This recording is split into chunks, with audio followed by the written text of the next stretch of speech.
Welcome to Don't Blame Me, my podcast. This is my advice podcast starring me, Meghan Rienks. How many times can I say me in this intro? Me. Hello. Hi, guys. Hi. Welcome to the podcast. Fuck, I've said this 9 times. Jack, this is Jack. Jack, say something.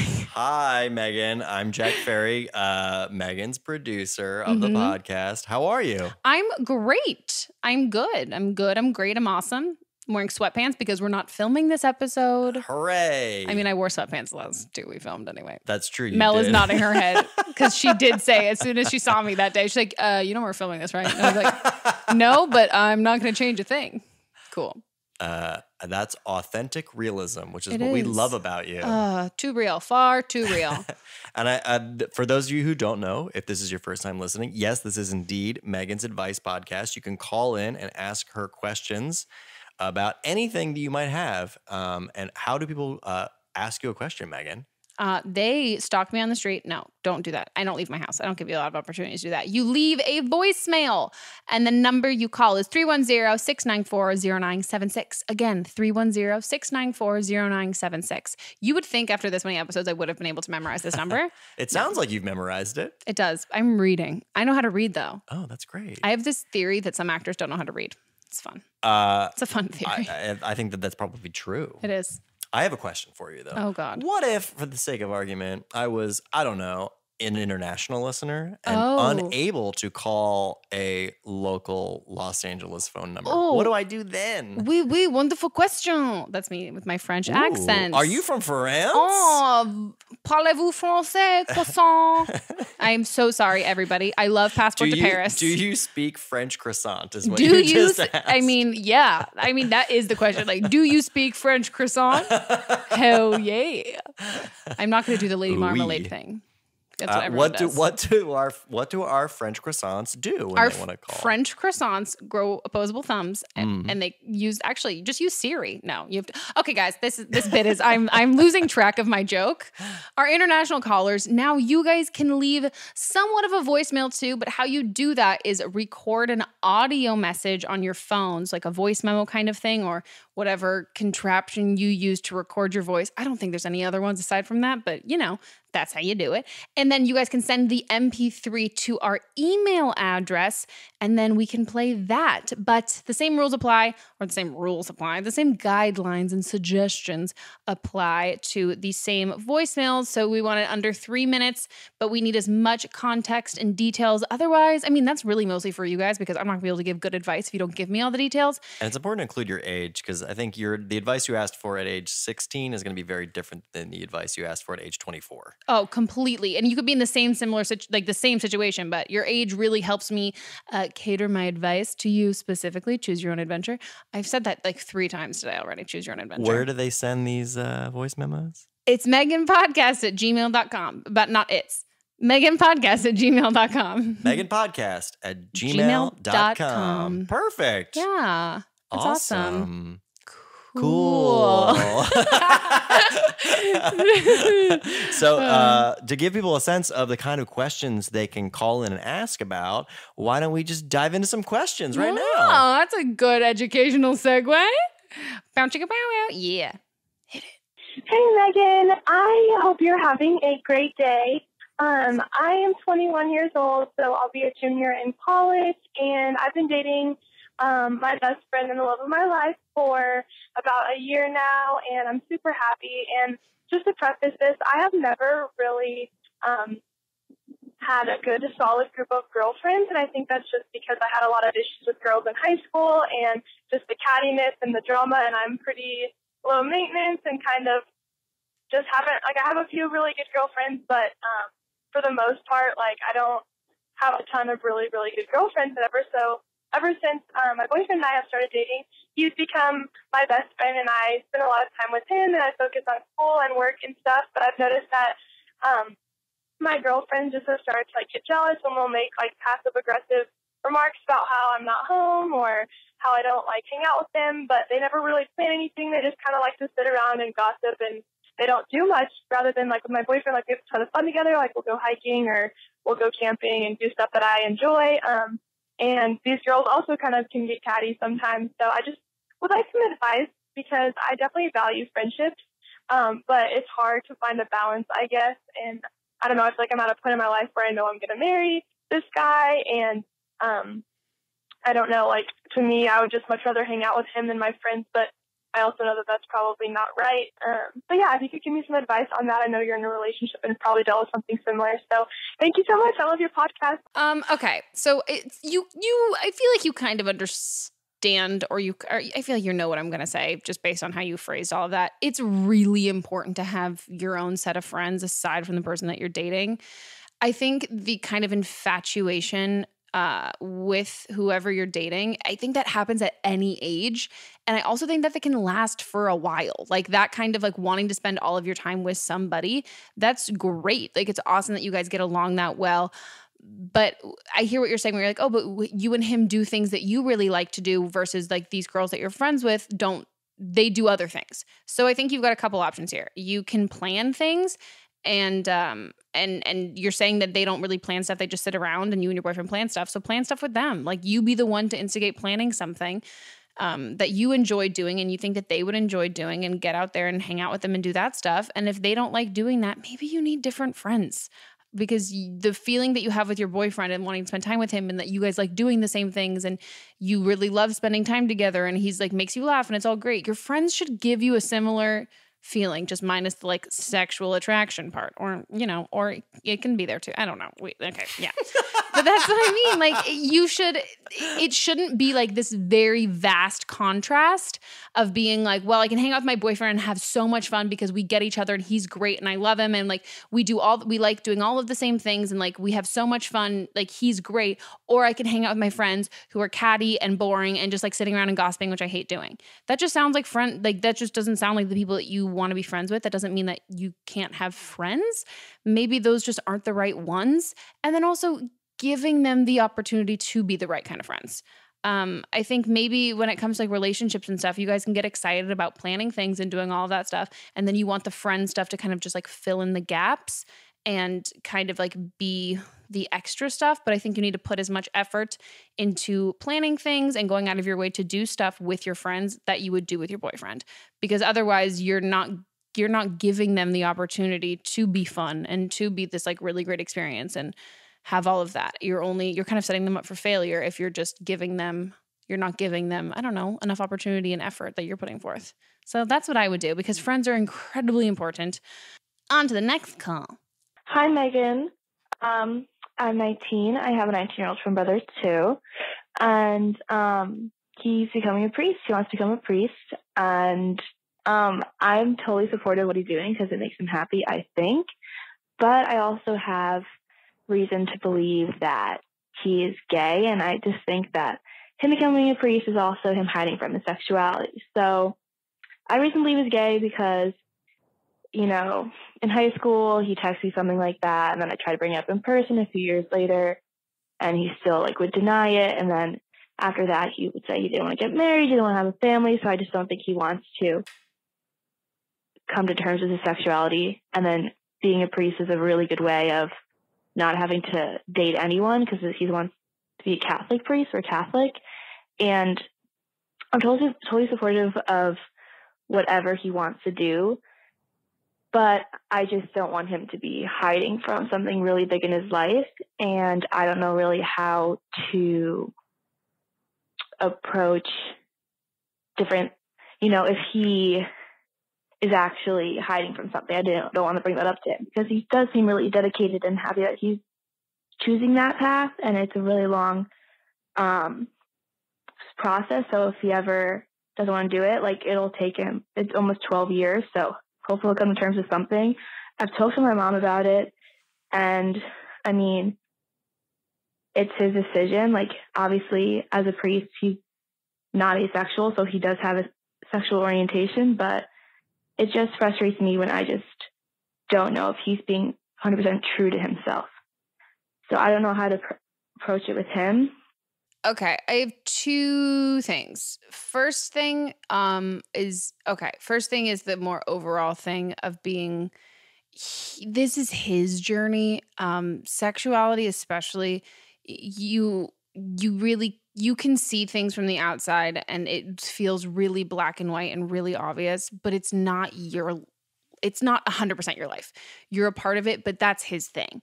If he's not ready to come out, or if he doesn't want to come out, or he doesn't want to deal with that, that's him. And like, I can completely understand how much that sucks. And you feel like he's not living his life honestly and truthfully and all that stuff, but you don't get to make a call to get him to do that if he's not comfortable doing that, which is sucky. And then, so that's kind of like the ultimate thing of there's really nothing you can, I think there's really nothing you can do to make him suddenly want to like live truthfully in the way that you think he actually is. And then my other bit of like actual more practical advice is just to be super, super outwardly open to everything. I think if there's some sort of like hesitation and resentment towards like homosexuality or coming out or being gay in general, it's probably coming from a place of worrying about what other people are going to say or think and not being accepted. And I think if you make it about just being really crystal clear, just in like general, like broad strokes of like, turn on RuPaul's Drag Race, like show that you're like, hello, I am an ally kind of thing. Because maybe he doesn't feel like, I don't know, you guys are religious, and the fact that he's completely turning into like wanting to become a priest before potentially coming out. I don't know if that's because he doesn't feel like he'd be supportive. You didn't mention if like your parents are accepting of homosexuality or the place that you live or anything like that.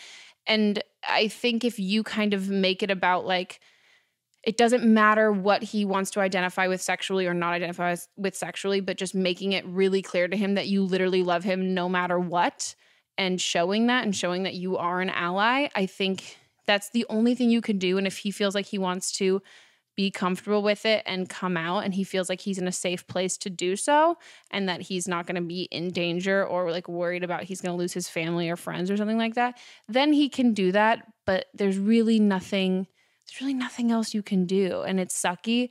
But I think just being supportive as opposed to being like, and not quietly supportive, but just being like supportive without pushing him to do anything. I think that's the best thing that I would say. And then if you've talked to your parents about it, and having them kind of do the same sort of thing, because I've also had friends who've come out who thought that their families were going to be like really not supportive, and they waited forever to do it. And their families were crazy supportive, but their families, they took the approach of being like, oh, we're just not going to bring it up. We're going to be quiet about it. But like, we really don't care, but we don't want to pressure you to do anything. But I think if you're able to kind of like openly talk about like, oh, I like, gay people and all of that kind of stuff, maybe he'll feel like it's a comfortable place. On to the next call. Hey, Megan. So I'm 17, and here's the story. My friend invited me over to her house to drink with her and these two boys. I knew she had a thing for one of the boys, so I assumed she was basically hooking me up with the other one. So I went over, got way too drunk to meet out with this boy, cuddled with him, and woke up with a hickey. Now, some important details got me in this guy. We didn't know each other until this night. I ended up throwing up because stupid me drank way too much. And he was there when I went through this terrible breakdown where I was like to him, I'm so gross, and I'm going to put everything out there. I told him how shitty I'd felt, and he comforted me. And then the next morning, we were cuddling and stuff. But when we went back to the other two friends, he ignored me completely. But he also ignored everyone too, though. But he didn't even look at me. And he said he remembered nothing of the night before. But he was cuddling with me that morning. So like, what? And anyway, to make the story even worse, 2 days later, my friend who I was with that night hooked up with him. And then I got angry because like I didn't like him, but I kind of did. But I knew nothing was going to come. So I guess then asking him, should I forgive her for hooking up with him, even though we had like a small history that meant more to me than him? Not to mention that she told me what she did was okay because we weren't dating and only kissed. So Megan, what do I do? Because I don't know. Thanks. I've been your friend. I hate when I relate to like the bitch of the situation. It was like, this person fucked me over. I'm like, oh God, I've done that. Fuck, dude. Okay, let me use this as an apology to my friends in high school. Okay, I think, yeah, Dude, I mean, I would forgive your friend. I don't think she means anything by it. I think especially when like drinking and that kind of stuff is involved, people do stupid shit and they make out with people and they do all that kind of stuff. And I think that that's just kind of probably how it went with her and him. She's very like upset with her friend at the moment because of like the quote unquote history she had with this guy that she met that night. Yeah. Okay. There's something. My feeling is this. Yeah. If you actually have feelings for this dude, then just tell your friend, hey, he's mine, back off. And if not, just be like, yeah, we both hooked up with this dude because we're feeling shitty. Move on and be friends and then forget about this dude. But I'll also say when it comes to a friend, like telling your friend that she can't hook up with somebody who's not interested in you and who you aren't really that interested in, this idea of claiming guys, especially in high school, there's not enough guys. Yeah, you need to have people who it's like, okay, we've dated. There's like, oh God, my friends and I in high school, we've probably hooked up with so many of the same guys. But then there's ones that are completely off limits because that's the ones you had like actual emotional relationships with. And I also think she probably, you might have actually downplayed it to her, like how you felt about him in the situation because you didn't want to feel stupid because it was pretty clear from him that he didn't feel the same way. And so your friend probably thought it was fair game and that you guys had just casually made out one night. And so she was going to casually make out one night. And also you were pretty clear the next morning that he was kind of a dick and an asshole about all of this. So yeah, fuck the guy. Yeah, your friend is probably like, whatever, he wasn't that great to her. I'm going to make out with him, treat him like a piece of man candy kind of thing. Yeah. So I think you got your rocks off. Now move along. Exactly. There's that upset you get when your friend hooks up with someone you hooked up with and you're like, oh, but I didn't even like you. But now that was my thing. So that said, if you do have feelings for somebody and your friend is encroaching, you should be upfront with them. Completely. Don't assume that they're like have their worst intentions at heart. I think often if you just tell your friend like, no, like I really do like this person. Do you mind? And I think most of the time, if they're a good friend, they'll be like, oh, dude, I'm sorry, I had no idea, and they'll back the fuck off. Yeah. So I would say give your friend the benefit of the doubt on this one, and also forget this dude. Yeah, forget the dude. He sounds like he sucks. He sounds like he sucks. And also, there's two people in every sort of relationship kind of thing, which is, God, it sounds terrible, but that's the excuse that I would make when I was your friend in this situation, where if you start hooking up with someone or dating someone that your friend used to have feelings for, if that guy wasn't into your friend that way, that it wasn't going to happen. Like your friend hooking up with some guy doesn't mean that if he liked you, he would be with you. But I mean, him hooking up with other girls and anyone in general, even if it's not your friends, hooking up with other people, it's not anyone else's fault. That's him just playing his, like showing his hand and being like, this is how I feel. It's nobody else's fault if he doesn't. He's the only one who can control how he feels about you. Him hooking up with other people is not other people's fault. So that's what I would say. Sounds like a tool. So get rid of him, kick him to the curb, and forgive your friend. Okay, guys, we're taking a break.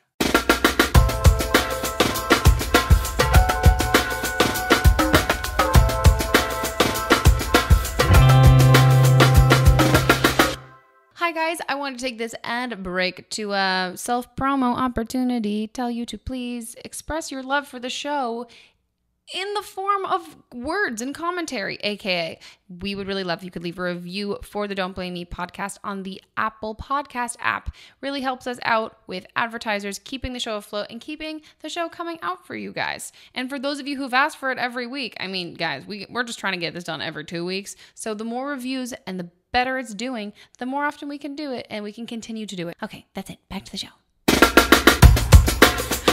We're back from the break. Wow, it was wonderful. What'd you guys do during the break? Okay, guys, we're going to play our first call back. I kind of have a weight problem. Well, I don't, but I feel like I do. And I just want some advice to help me because I am a swimmer. I really want to have a bikini body, which fast, because it's like the almost end of summer. So yeah, can you just help me, give me some advice, like positive talk? And yeah, so yeah. And by the way, I am 14 years old and my parents did say yes. There's only one step to getting a bikini body. You just put a bikini on your body. Whoa, that's it? Oh, that's it. That's literally it. It's the easiest thing in the world. How to get your summer bikini body. Is it summer? Cool. Step one done. Next, have a bikini. Put it on your body. Whoa. That's it. I mean, that's really it. Also, dude, you're 14. That makes me sad to hear. Not like down on you or anything like that, but literally just because you're concerned about like your physical appearance and your weight at 14. Which I would say my biggest advice to that is just do as best as you can to put that out of your head, because the second you start thinking those thoughts literally, like, it will just keep with you forever. And so I think, yeah, you just got, like, it really doesn't matter what you look like. It matters what you, like, feeling healthy and feeling good. And you're also about to, if you haven't already, you're about to go through puberty. So I apologize, homie. You're going to get a butt. You're going to get boobs. It's going to happen. It's going to be a thing. And you're going to be like, wow, okay, cool. This is a thing that changed and has happened. My body is not a wonderland. I'm confused. So yeah, I think when it comes to the body positivity stuff, I mean, shit, we're all guilty of being like, oh, I feel like I look fat in this. I feel like I don't look great. I don't do anything like that. But something that I even still do now is anytime that I'm like feeling upset about myself, any sort of appearance thing, I will just be like, but that doesn't matter. Like, in the sense of, like, that sounds stupid to say, but it's like, that's not my job. Like, my job, I'm not a model. My job is not to be perfectly in shape and like have my skin be cleared 100% of the time. Like, that's not my passion. My passion is not being like, oh, my hair looks good. My passion is not my hair looking good or having like long, perfect eyelashes. I think if you focus on things that further where you want to be with your life and do with your life, those are far more fulfilling and far more beneficial in the long run than like making sure that you look good all of the time, because you can't get paid money to do that unless you're going to be a model, in which case I don't understand how people do that at all. But yeah, throw a bikini on your body. Don't worry about it. Everybody else is way more concerned about how they look, and no one's looking at you. Hey, Megan. I'm 16 and I live in San Francisco. Also, some more context. Your homegirl's gay. I don't know. I just want advice on how to not feel shady. I don't know. I think I've just been dealt bad hands, but whenever I talk to a potential guy, it's always really, really weird. It's like we'll have a really, really good day talking and we'll have a lot of fun talking, and then the next day they'll ghost me. And it's like completely fine. Like, I understand that it's like, if it wasn't meant to be, it wasn't meant to be. But it still kind of hurts, and it's kind of like a big blow to my ego, kind of, when people just like, I don't know. I've just put myself out there countless times, and I've tried so many, like, different, like, I'm literally on Grindr too. It's just, it's not like I've tried super hard because I know I shouldn't force things. It's just like, it's kind of painful to see everybody around me in relationships, and it's like me feeling like I can't do anything about it because either the guys I like will do that or the guys I like are straight, and it's just like hurts. And I know you have a lot of friends and you have a lot of advice even though you're not gay. I just really need some light in this really weird, not really dark tunnel, but it's like it's getting dimmer. Everything ends until it doesn't is kind of like the overall relationship advice I've always given when it comes to dating.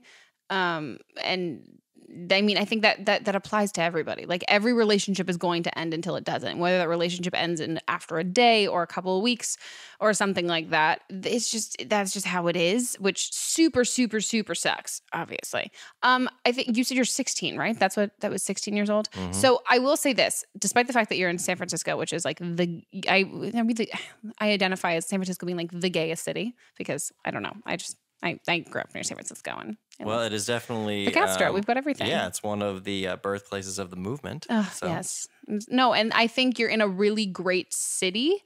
But I will also say, from not my personal experience, but being friends with some of my friends who were gay in high school, had a really hard time dating in high school, just because the pool was a lot smaller. Because some people are able to really like understand their sexuality and be cool with it and come out at a young age. But a lot of people aren't. Even when I was in college, I had a couple of friends who, like, I clearly knew that they were gay, and both were in relationships and had girlfriends. And it took them to being out of college to end up dating each other and all that kind of stuff.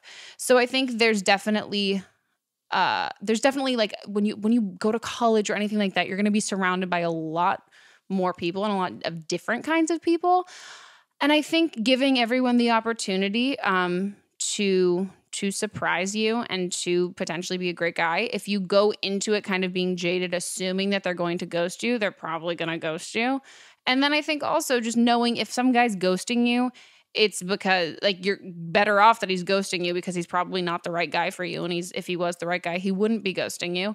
And yeah, I think being on dating, can you be on dating apps at 16? I feel like I can't advise that. You said you're on Grindr. I think you can be. I mean, my feeling is like, what are you trying to get out of these either dates or relationships or hookups? Because if you're not doing it if you're not on the same page with these people, then I think maybe you need to communicate that.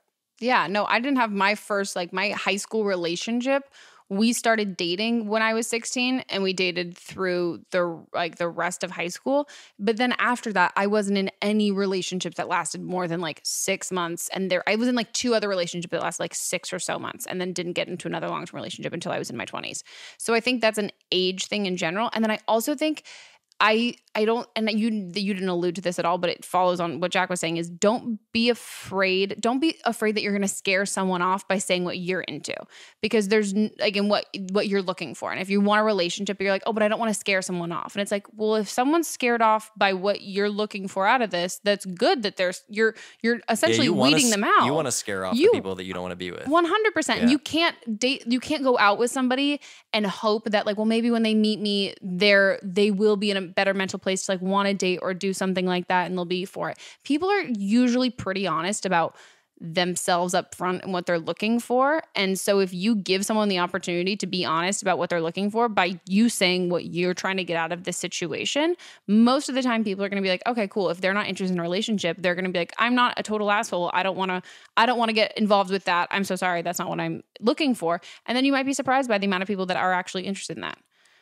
But I do want to say that, like, I get it. I mean, when I was 16, I was with a group of friends, and almost all of them had, like, serious girlfriends that had lasted. 16? Yeah. Wow.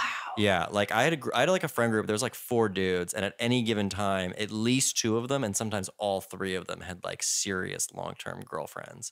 And I was the one that was just sort of like, oh, it's fine. I'm the fun guy. I don't need to have a girlfriend right now. And it was fine. But then there were definitely times when you're like, oh, I do feel like I'm missing out. Yeah. I mean, it was different when I got into college, obviously, and I met a whole new group of people. But like at the time, it definitely does feel isolating when other people are like, when you see the benefits of like that like serious committed relationship and you're like, oh, I kind of want that. I don't want just like the rando hookup, whatever. Like I get that. I understand like that feeling of loneliness, but I do think that like he's doing something right. I mean, he's getting success with these people who then maybe later aren't like following up with him. So like clearly he's able to find people that are into him. I think he just needs to, like you said, weed out the people that are just interested in him physically, and find the people that like might be interested in more than that. And then if you decide you want to do something physical with that person, then there's an expectation then that when you follow up like 2 days later or whatever with that like follow-up text, they feel a responsibility to at the very least be like, yeah, let's maybe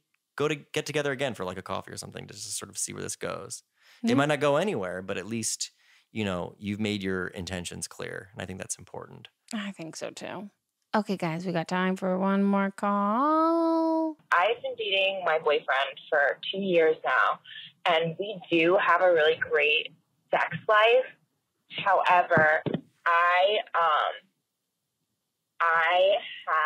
I'm like really embarrassed to say this, but I have like a major tickle fetish, and I think it's really embarrassing because like I never talk about it because like I think it's really weird. Like I don't like that I have it, but I do, and I like have been like trying to like subtly introduce that into our sex life to kind of like let him know without officially saying it that that's what I want. But he's always been like, no, stop, like that's weird. Like he kind of like turns it down, and so that's why I'm scared to like have a conversation about it. But I really would like to, because I think it would just make our sex life so much better if I was open to him.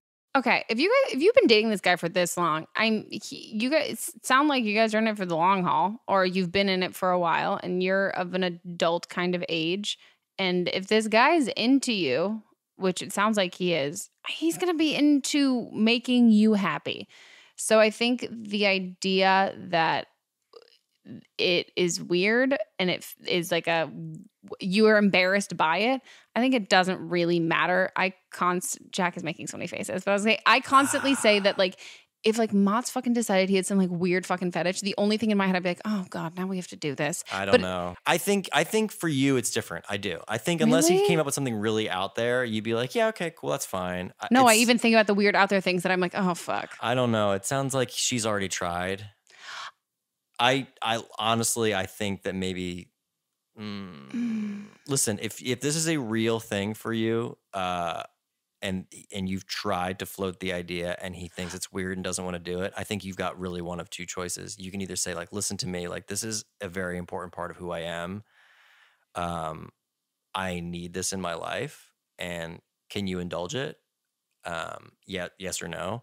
Or you just need to find somebody who really is into it. Because I think if you end up with this person and this is something that you just decide that you like, it's whatever. It's like the thing about like these sorts of things is you don't choose them, they choose you. And for better or worse, this thing chose you. So this is what you're into. And like, you need to find somebody that's going to indulge that, whether they're into it or not.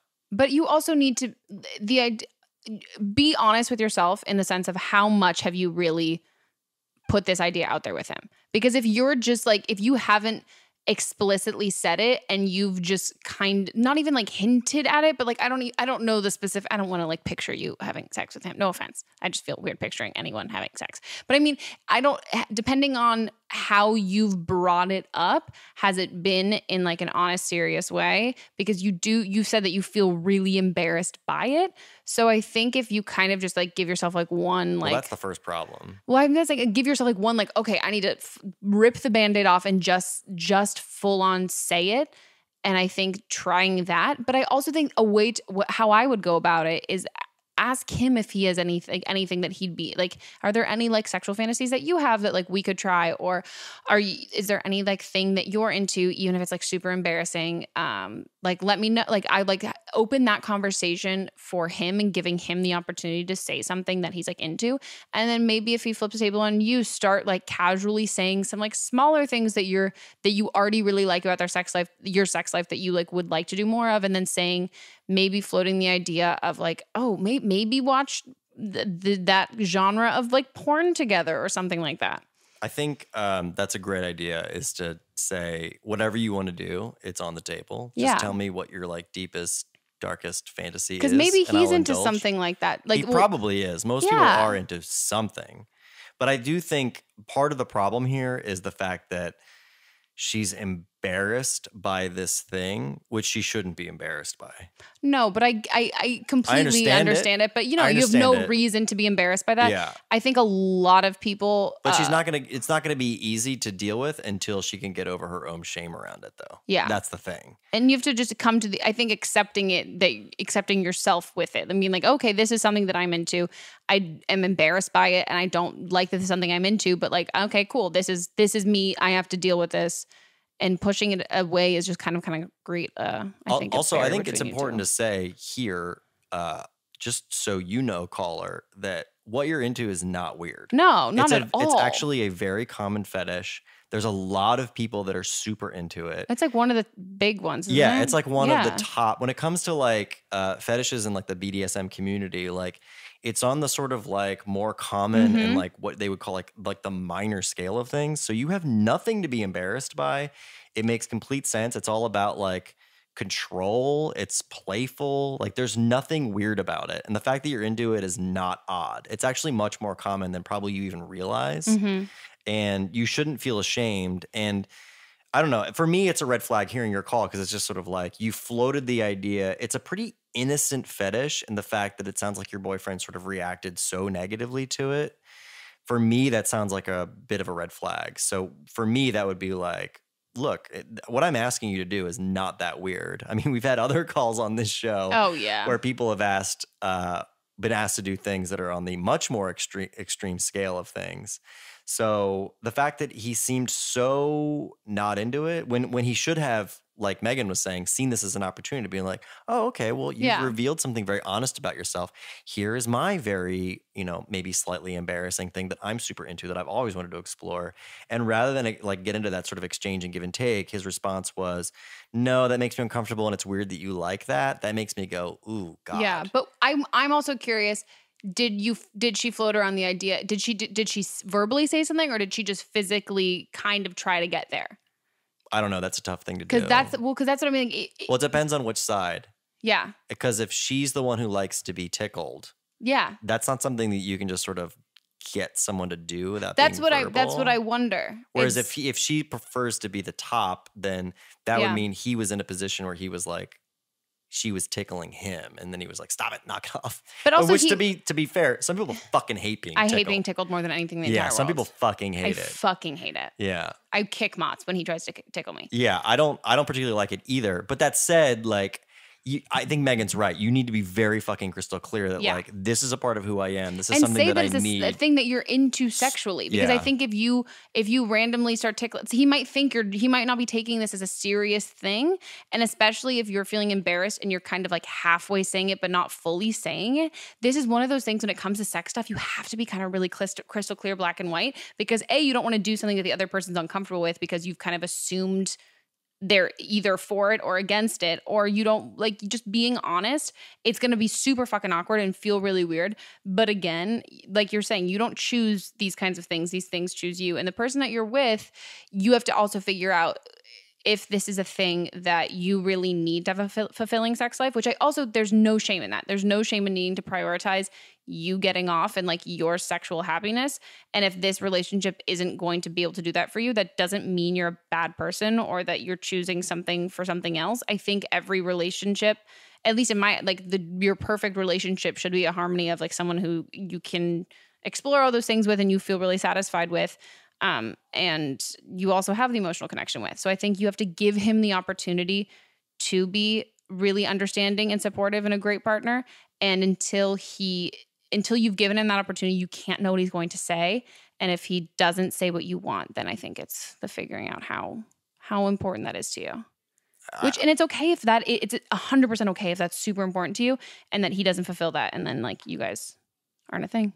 I mean, that happens all the time, and there's nothing wrong with that. I think this is a great example of something where we would love more context. We would love it if you could talk to your significant other and then follow up with us and let us know how it went, because I think there's some details we don't really know, and also like this can go a lot of different ways depending on what happens. So let us know, because I think your experience could be very informative for others, but also we would be very curious to see where this takes you. But that said, you should never feel embarrassed for something that turns you on, because, for the most part, fantasies are fantasies and you don't really pick them, and they're not a reflection of who you are as a person. They're just, that's the thing that you're into, and you shouldn't feel any shame towards those. Yeah. And even the most vanilla looking person walking down the street, I'm sure, has some crazy sexual fantasies. Just because you don't talk about it with your friends doesn't mean that they don't have them either. Yeah. I mean, sex is crazy. Yeah. It's a crazy thing people do together. So when you take it out of context,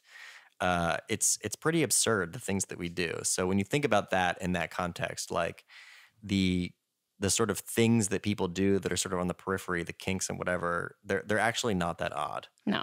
Go to Pornhub. You'll see some weird shit. Yeah, there's all kinds of stuff. Okay, everybody, that is it for today's episode of Don't Blame Me. This was a fun one. I mean, they're all fun ones. I'm not playing favorites to the people who called in this episode versus other episodes, but you guys were really great. I really enjoyed your questions. If you guys want to call and leave voicemails because you have questions or a follow-up from another call that you've called in before, if you have some feedback for some of these other calls and advice that we've given on today's episode or any other episodes, you can leave us a voicemail at 310-694-0976. Again, 310-694-0976. We would also really love it if you left us reviews on the Apple Podcast app. That would be really nice. I'm like an Uber. I just beg for 5 stars. Is it 5 stars? 5 stars is what I want. 5 stars, please. And if you want to leave us a call because you are an international caller and you have no way to call this 310 number, you can always record a message under 3 minutes, give us context and your age, and then send us the audio of that call to meganpodcast@gmail.com. Okay, guys, hope you enjoyed this episode, and I will see you / you will hear me in your ears in 2 weeks. Deuces. Don't Blame Me is a production by me, produced and directed by Jack Ferry, associate producer Melissa DeMons, edited by Melissa DeMons, post-production sound by Chris Henry, and music by Giacomo Picasso and Ryan Hunter. I will see you guys in 2 weeks, and don't blame me if your life bursts into flames before then.